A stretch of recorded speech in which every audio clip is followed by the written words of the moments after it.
Welcome to the deep dive. Today, we're getting into something really relevant for, well, pretty much anyone wanting to level up, personally or professionally. The topic is why you're not growing and how to fix it. It's a big one. Yeah, definitely.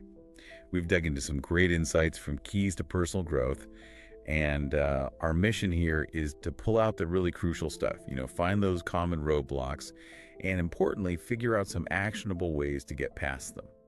Okay, let's unpack this. It really is a core human thing, isn't it? Feeling stuck, even when you really want to move forward. And the material we're looking at today gives some super clear reasons why that happens, starting with something that seems obvious maybe, but people miss it all the time. Right. So it's more than just wanting to get better. What's the very first thing keys to personal growth says stops us? Right. Like right at the beginning. Well, what's really fascinating here is how often we think we have goals, but they're just not clear. The source puts it plainly. You don't know exactly what you're working toward. Without that really defined target, all your effort just kind of scatters, Yeah, like throwing darts in the dark. Exactly. It's not just about not having the map. Sometimes it's like being afraid of where you might end up or just feeling totally overwhelmed by all the options. So you pick nothing. And that lack of direction, it just messes everything else up. Yeah. Makes it impossible to track progress or even know what the first step should be. Creates this ripple effect. That makes a ton of sense. And often it's not just about what we don't have, like those clear goals. Sometimes it's more internal, right? What's going on inside. Yeah. Beyond just forgetting to set goals. What are the mental traps the source highlights?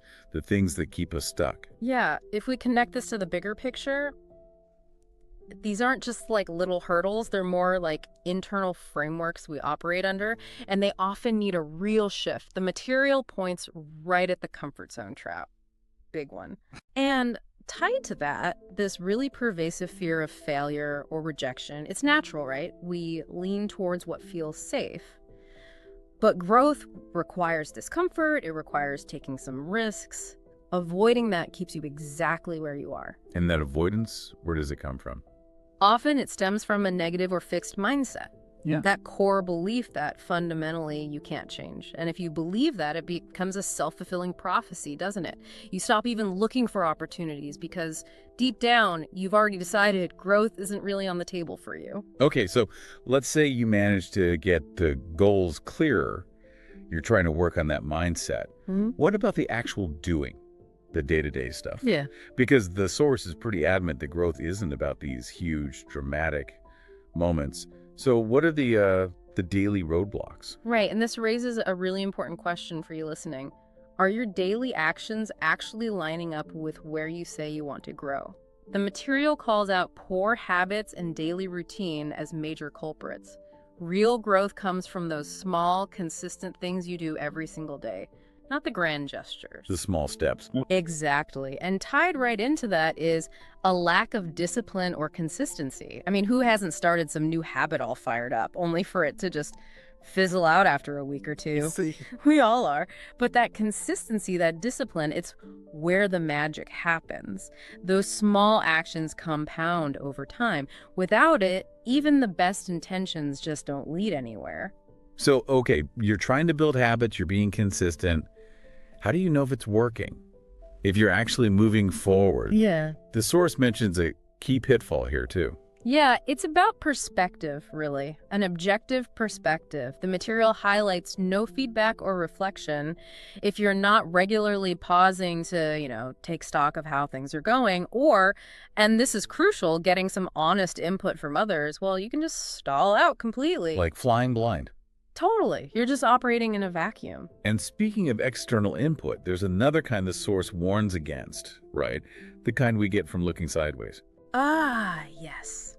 That's the destructive habit of comparing yourself to others. See, feedback helps you adjust your course. It's constructive. But constant comparison, that's usually destructive. It just leads to feeling discouraged or envious or full of self-doubt. It yanks your focus away from your path, your progress. It's so easy to get lost scrolling through someone else's highlight reel and forget your own journey. Okay, here's where it gets really interesting for me. These last 2 points feel like The active part, the how to fix it part. What does keys to personal growth say we need to actively lean into? Exactly. These are kind of the active solutions, the fixes for a lot of those earlier blocks we talked about.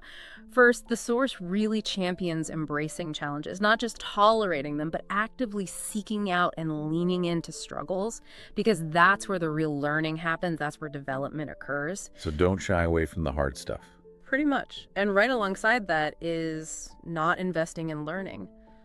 Growth just stops. It grinds to a halt when you stop seeking out new knowledge or skills. Whether that's reading, listening, trying new things. You have to keep feeding your mind. Yeah. These aren't just nice ideas, they're active choices you need to make, ideally every day. Wow. Okay. That really ties it all together. This has been a fantastic deep dive. It's so clear that growth isn't just about wanting it. It's really about being intentional, shifting your mindset, putting in that consistent effort, and actually embracing the whole process, even the uncomfortable bits. Absolutely. And maybe the final thought for everyone listening is this. This isn't just about reflecting on what you haven't done. It's really about what you choose to do next. So what's one small area, just one, where you could intentionally lean into a bit of discomfort or maybe commit to some learning just this week? What will that be for you?